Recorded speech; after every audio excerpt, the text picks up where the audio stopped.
എന്നെ ഒരു സഹോദരി വിളിച്ച് പറഞ്ഞതാണ്, ആ സഹോദരിക്ക് വേണ്ടി പ്രാർത്ഥിക്കുവാൻ വേണ്ടി അവരുടെ ഫിംഗർ എപ്പോഴും ഇങ്ങനെ മൊബൈൽ ഫോണിൽ ചലിച്ചുകൊണ്ടിരിക്കുകയാണ്.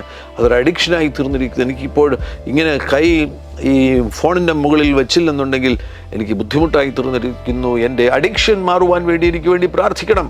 എത്ര മണിക്കൂറുകളാണ് ആളുകൾ നഷ്ടമാക്കുന്നത്. അത് നോക്കുന്നു, ഇത് നോക്കുന്നു, ആ സോഷ്യൽ മീഡിയയിൽ പോകുന്നു, ഈ സോഷ്യൽ മീഡിയയിൽ പോകുന്നു, അത് കഴിഞ്ഞതിന് ശേഷം ഇമെയിൽ നോക്കുന്നു, അതിനുശേഷം മെസ്സേജസ് നോക്കുന്നു.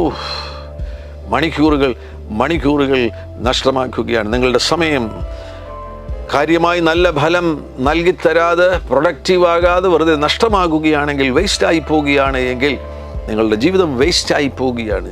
ഈ ജീവിതം എന്ന് പറയുന്നത് തന്നെ സമയമല്ലേ. നമ്മൾ പറയുന്നു 20 വയസ്സായി, 30 വയസ്സായി, 60 വയസ്സായി എന്ന് പറയുമ്പോൾ അതെല്ലാം സമയമല്ലേ. നല്ല കാര്യങ്ങൾ, നല്ല ഫലം നൽകുന്ന കാര്യങ്ങൾ, നല്ല റിസൾട്ട് നൽകി തരുന്ന കാര്യങ്ങൾ, നിലനിൽക്കുന്ന കാര്യങ്ങൾ, ഭാവിയുമായുള്ള ബന്ധത്തിൽ നിലനിൽക്കുന്ന കാര്യങ്ങൾ പുറപ്പെടുവിക്കുവാൻ വേണ്ടി, പ്രൊഡ്യൂസ് ചെയ്യുവാൻ വേണ്ടി നിങ്ങളുടെ സമയത്തെ ഉപയോഗിക്കുക.